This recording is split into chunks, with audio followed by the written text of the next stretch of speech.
Всем привет! Закончил очередной ножик. Заказ для Михаила. Поедет в Свердловскую область. Так, ножны, как всегда. Кожа, деревянный вкладыш.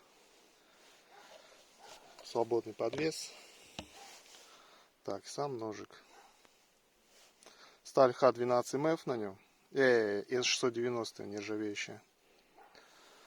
Так, немного ТТХ. Так, клинок 142 миллиметра. Ну, вообще заказчик просил 135.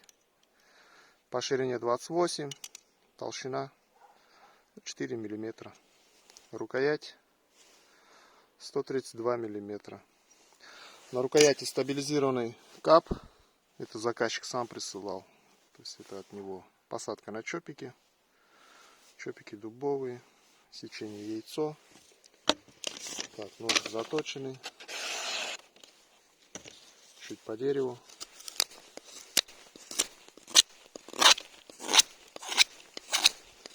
По торцу.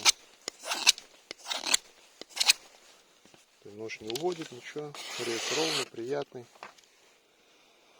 Так, что еще хотел сказать? Показать. Да, спуски прямые. Видно, нет. В общем, все. Сидит глубоко. Не вывалится, не потеряется. Сейчас уже упаковываю и на почту. Всем пока.